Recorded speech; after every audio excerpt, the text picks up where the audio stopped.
básico. Las calles están hechas a favor de la pendiente. En muchos de los municipios, en muchas de las comunas. Eso es porque trabajan en un escritorio de la llanura y lo, digamos, básico. Las calles, los caminos deberían respetar las curvas de nivel, por ejemplo, para disminuir la escorrentía, la erosión. Sí. Escúchame, perdóname.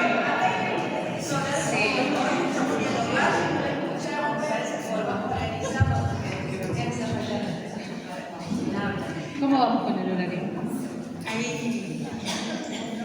11 menos 10.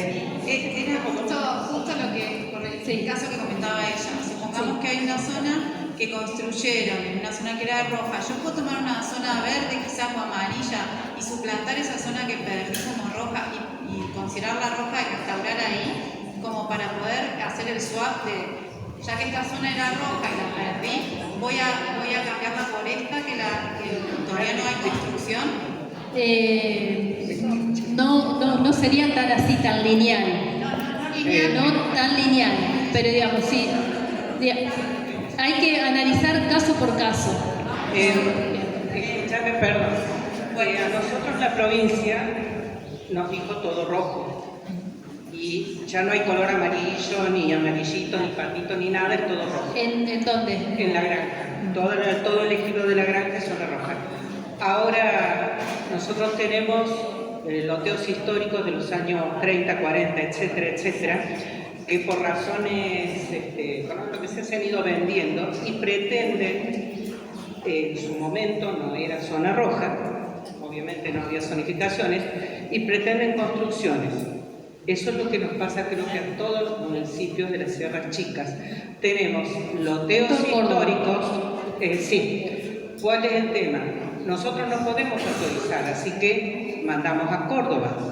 Si son relevamientos, si no está pasando, porque hay gente que construye ilegalmente y no todos los municipios tienen inspectores o tienen muy pocos, nosotros tenemos un solo inspector ambiental desde hace muy poco tiempo, es imposible recorrer y enterarse de lo que se hace en negro por todos lados. Están viniendo los relevamientos y le toca a los municipios definir si a esa persona que construyó ilegal, que va a Córdoba, que le dicen usted está en zona roja, pero no dicen nada más, le entregan servicios. Hay un servicio que es básico, que es el agua, la luz se puede obviar, pero el agua no. Ese es el tema que tenemos que definir los municipios, porque es fácil decir el pixelado. El pixelado, yo no sé si alguien ha tenido la suerte de interpretarlo, por lo menos nosotros no. Nosotros no hemos logrado ver zonas amarillitas ni nada, vemos, y por eso se nos dijo ustedes son rojos. ¿Qué hacemos ahí? Las pendientes, lo que vos dices, si es un horror. Se tomó una superficie plana, se dividió como si estuviéramos en no sé en qué país, todos rectángulos preciosos, algunos de 8 metros por 30, una locura en plena sierra. Pero es la realidad. Sí, yo no les voy a decir porque yo sola no tengo la respuesta, ¿no? Pero hay que poner ahí. Y sí, está bien. Digo, yo sola no tengo la respuesta, pero la cuestión es que tenemos una forma de venir haciendo las cosas que no va más. Digamos, estamos colapsando. Entonces, ¿cómo diseñamos las calles? ¿Cómo diseñamos nuestras casas? ¿Cómo diseñamos qué vamos a hacer con la basura? O sea, ¿cómo tratamos a la fauna? ¿Cómo tratamos a la flora? Como lo venimos haciendo, ya hay más que evidencia de que no va más. Entonces, tenemos que poner nuestras voluntades y nuestra inteligencia para, no sé, construir. Ya no podemos seguir cortando el perfil para construir. Sí. Si hay un loteo que no hay forma de... Bueno, es educación y al nuevo que llega, además, sí, un solo inspector. Pero si ese inspector está apoyado por la comunidad local, por las personas que habitan el territorio, por ejemplo, en Alpacorral hay un grupo de guardaambientales que trabaja con el inspector. Entonces, cuando ve que son los ojos del territorio, el inspector, porque aparte es inviable que va a salir todos los días a caminar en bicicleta, en auto, con el gasto que significa, no. Entonces, si no hay una, digamos,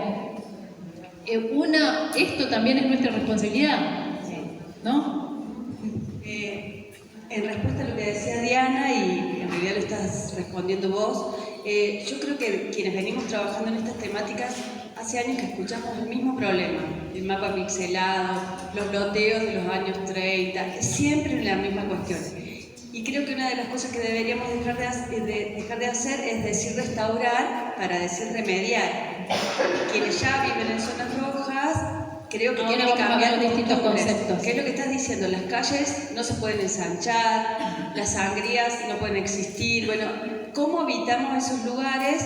¿Qué hacemos como vecinos y como municipio para acompañar a quienes ya habitan esas zonas rojas para que vayan cambiando costumbres, que estén un poco más, sean más amigables con el ambiente? Sí. Porque si no seguimos como siempre en esa queja y vemos que vamos para Por peor. ejemplo, el Código Ambiental de Alpacorral, que es perfectible y que no te voy a decir que se cumple, porque bueno, pero obliga a las nuevas construcciones a biodigestores, obliga a no cortar el perfil del suelo, hay que hacer piso flotante, bueno, así una serie de cuestiones que hacen que, bueno, el impacto sea menor. Siempre vamos a tener un impacto, va a seguir siendo zona roja, pero si es un loteo o lo que sea, o se llega al consenso, o la provincia hace la vista gorda y el municipio tiene que decidir, bueno, buscar la forma de hablar también con los que tienen las máquinas desmontadoras,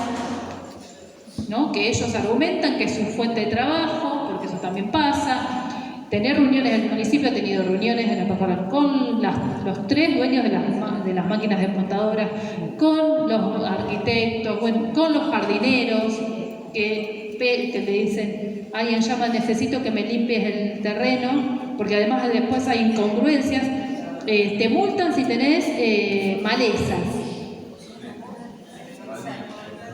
Pero el Código Ambiental protege la vegetación nativa. ¿Y qué entiende el jardinero cuando le decís limpiame el lote? Te saca todo y se lleva la leña, y sí. Porque es un hábito. Entonces también tenemos que deconstruir nuestros hábitos. Sí, y considerar la comunicación entre seres humanos, porque acá me parece que lo más pifiado en todo esto es que un tipo que no sabe que está haciendo un daño, vamos todos y ese tipo es un delincuente, un asesino criminal. Es el chivo expiatorio. Sí. O sea, lo primero que hay que hacer es empezar a comunicarse bien. Sí, pero bueno, es esto, una vez que esté informado, ya ahí sí es un infractor. Bueno, ¿seguimos? Bueno, en base a todo el trabajo es como un chivito en el medio. En el marco del Código Ambiental de Alpacorral se generó el grupo de guardas ambientales y ya hace unos años que venimos haciendo capacitaciones en restauración ambiental, y hace un año que ya llevamos un proyecto en el que estamos recuperando la vegetación nativa en un lugar que fue afectado por los incendios del 2020 y que la vegetación que volvió es una sola especie, generó un arbustal monoespecífico muy combustible, que genera mucho material combustible. Entonces, instalamos parcelas para evaluar cuáles son los mejores métodos de control de esta especie y qué pasa después de que controlamos esta especie. Si vuelve lo nativo, no vuelve lo nativo. Bueno, y las próximas actividades arrancamos con capacitaciones en abril del año pasado y con jornadas mensuales a partir de la primavera del 2024. Y ahora el 20 y el 21 de mayo vamos a instalar nuevas parcelas. Y con todo esto también vamos concientizando, ¿no? Porque por ahí unas parcelas experimentales no hacen al impacto de recuperar las funciones ecosistémicas, pero sí al impacto de la comunicación, que es lo que decían acá, y el involucramiento de la comunidad, ¿no? Y la concientización también de la intendenta, de que tomó esto, apoya el proyecto y ya es una política pública, y ella misma se está moviendo para conseguir recursos para el... Pero esto lleva 20 años de trabajo, no es que se empezó ayer.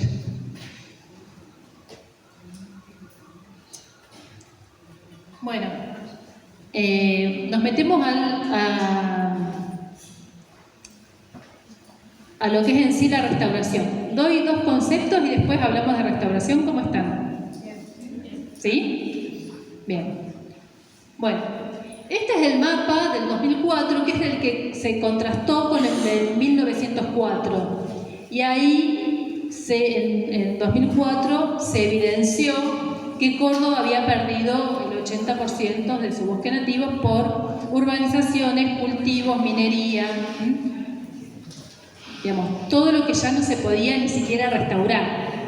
Entonces, en el 2004, un equipo de investigación de la Universidad Nacional de Córdoba vuelve a hacer con otras tecnologías el mapa de bosques nativos de la provincia. Y esto no es un mapa de OTBN, es el mapa de bosques nativos de la provincia, de la cobertura forestal nativa de la provincia. Entonces, todo lo que está en verde son bosques en muy buen estado de conservación, y lo que está en amarillo son bosques en mediano estado de conservación, bosques que se están recuperando o bosques que se están degradando. Entonces, digamos, ¿qué me da así como una cosa muy lineal? Es decir, bueno, lo que tengo en buen estado de conservación lo protejo, y lo que está en mediano estado de conservación ahí puedo avanzar con las actividades humanas, ¿no? Sin que eso pierda función ecosistémica. Entonces, en las zonas de buen estado de conservación lo que hay que plantear son planes de conservación, y en las zonas en mediano estado de conservación son planes de restauración, y si ese plan de restauración funciona, evaluar si después hay que generar un plan de conservación. Bueno, ¿cómo se llega? Los ecosistemas como los vemos hoy o como los veíamos hace 30 años, ¿no? Atravesaron toda una historia de evolución desde que la vegetación, la flora, la fauna empezó a habitar, a ocupar, ¿no?, los territorios y a evolucionar los ecosistemas hasta llegar a ser bosques. Esto son millones y millones de años. Se llama sucesión ecológica. Cuando esa sucesión ecológica no sufrió ningún tipo de disturbio natural o antrópico, se llama sucesión primaria. Cuando sufrió un disturbio, el ecosistema tiene la capacidad natural de regenerarse, de restaurarse a sí mismo, de recuperarse. Eso se llama sucesión secundaria. Entonces, en un disturbio, que hay muchos disturbios naturales, el fuego es un elemento natural que cada 70 años ocurría en nuestros ecosistemas áridos y semiáridos, 70, 50, 100 años, pero no cada 3 años o todos los años. Eso ya es un disturbio antrópico. Dependiendo de la característica de ese disturbio, de la frecuencia del disturbio, de la intensidad del disturbio, es el camino que va a seguir esa sucesión secundaria. Entonces, al momento de restaurar, ¿sí?, tenemos que ver cómo ha sido la historia de esa sucesión. Hay especies que son las que se les llama estratega R, que son las que soportan condiciones más adversas del ambiente, suelos empobrecidos, se bancan más el déficit hídrico, la insolación plena. Esas son las que le llamamos pioneras, las que reactivan el proceso, activan nuevamente y van generando un microambiente propicio para que aparezcan otras especies. Si nosotros empezamos desde esas especies que aparecen al final de la sucesión, en la restauración, digamos, si elegimos esas especies para una restauración activa, ya vamos a hablar de eso, le vamos a estar pifiando, ¿no? Tenemos que elegir especies pioneras. Tenemos que identificar en qué etapa de la sucesión está el ecosistema. Quizás es un ecosistema que sufrió un disturbio hace mucho tiempo y queremos ayudar a restaurar las especies que no están apareciendo, las tardías, las que se llaman estrategas K. que necesitan un ambiente más sombreado, generalmente un suelo con más nutrientes, más humedad, más reparo del viento.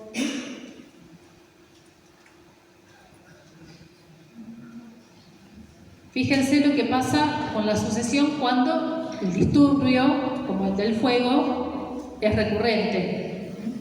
Tenemos un bosque en buen estado de conservación.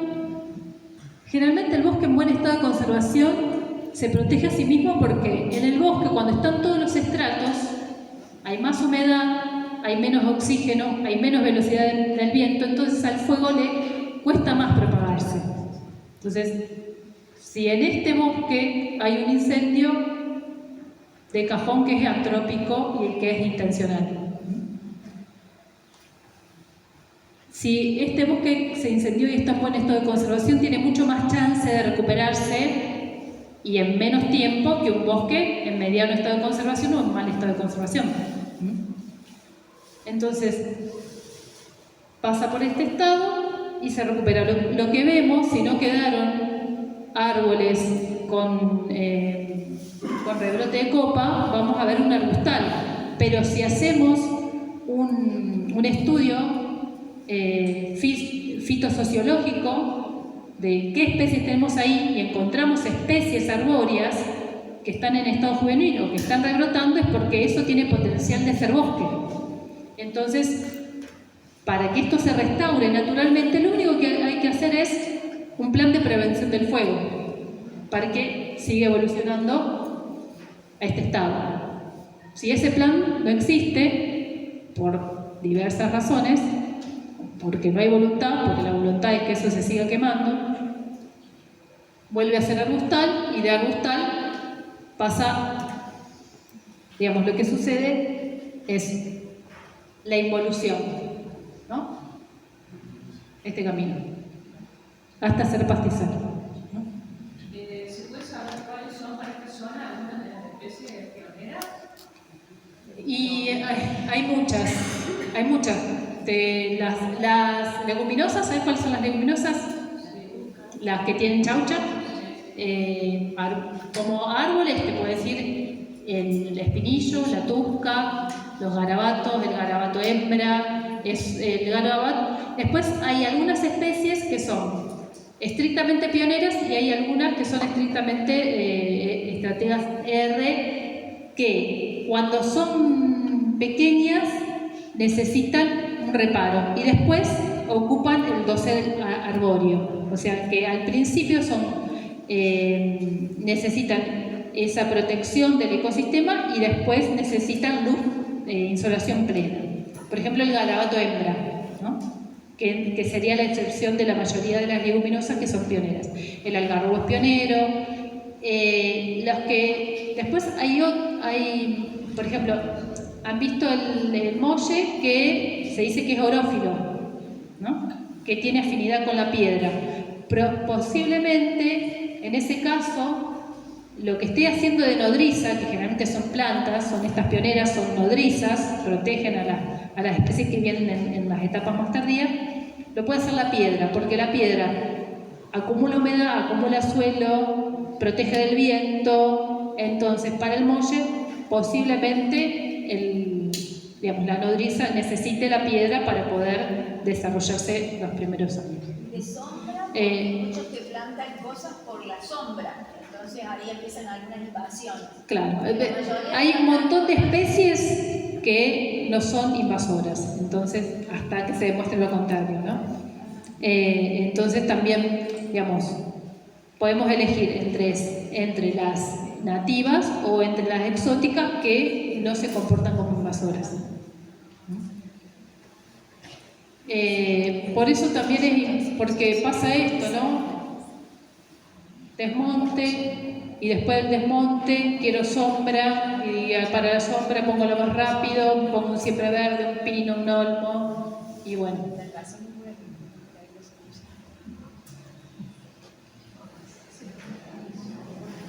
Bueno, y el otro concepto que también es muy importante es que cuando hablamos de biodiversidad tenemos que pensar que hay una biodiversidad biológica, una biodiversidad cultural, y no solo la biodiversidad no solo son los elementos, sino las interacciones. Un ecosistema son las comunidades bióticas interactuando entre sí y con el medio que lo rodea. ¿Sí? De ese intercambio de materia y energía surgen las funciones ecosistémicas. Una función ecosistémica fundamental para que hoy estemos vivos acá en este planeta. La fotosíntesis. Es claro, está claro, ¿no? ¿Cuál es la interacción? ¿Y cuál es el intercambio de materia y energía? La fotosíntesis permite acumular biomasa y todo el proceso de sucesión, de evolución de los ecosistemas. Hay infinitas interacciones que generan funciones ecosistémicas entre los elementos de la naturaleza. Muchas no están estudiadas, como muchos animales y vegetales no conocemos, y bueno, y otros organismos, hongos, bacterias.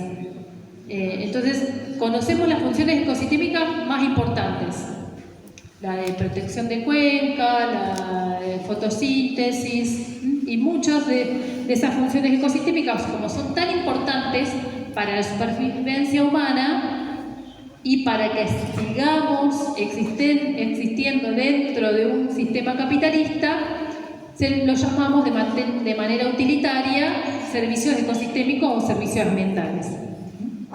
Esos servicios ambientales de los bosques nativos están contemplados en la ley de bosques. Es por eso que se protegen según los criterios. Algunos de esos servicios, que son los beneficios tangibles e intangibles que generan los bosques, son el de regulación hídrica y captación de agua, polinización y ciclado de nutrientes, conservación de la biodiversidad del suelo y del agua, fijación de los gases de efecto invernadero, contribución a la diversidad y belleza del paisaje, defensa de la identidad cultural. O sea, esto es lo que protege la ley de bosques, estos servicios. Los bosques no son una fotito, no es un paisaje que le sacó una foto. Los bosques son funciones ecosistémicas. Tenemos que pensarlos como una película, que la película, como es tan lenta a nuestra percepción, no podemos captarla.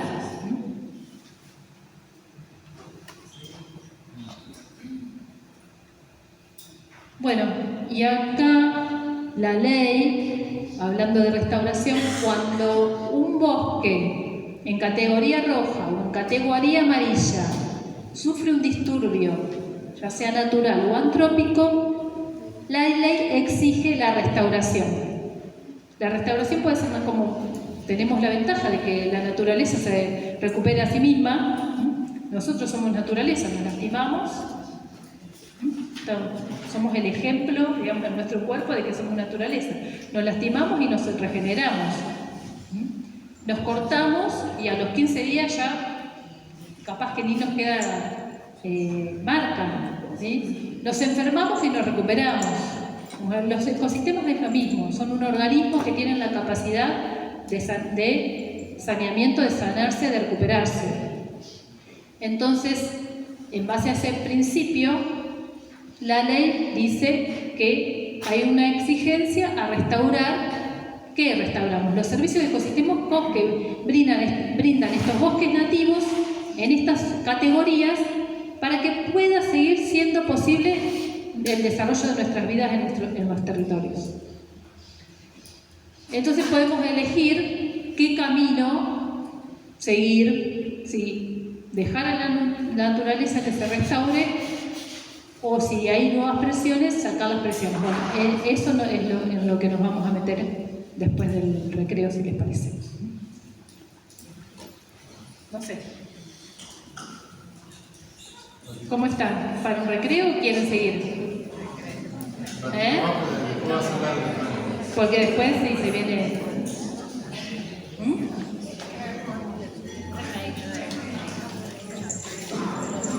¿Qué hora es? ¿Qué hora es? Las 11:15. ¿Podemos seguir un ratito más?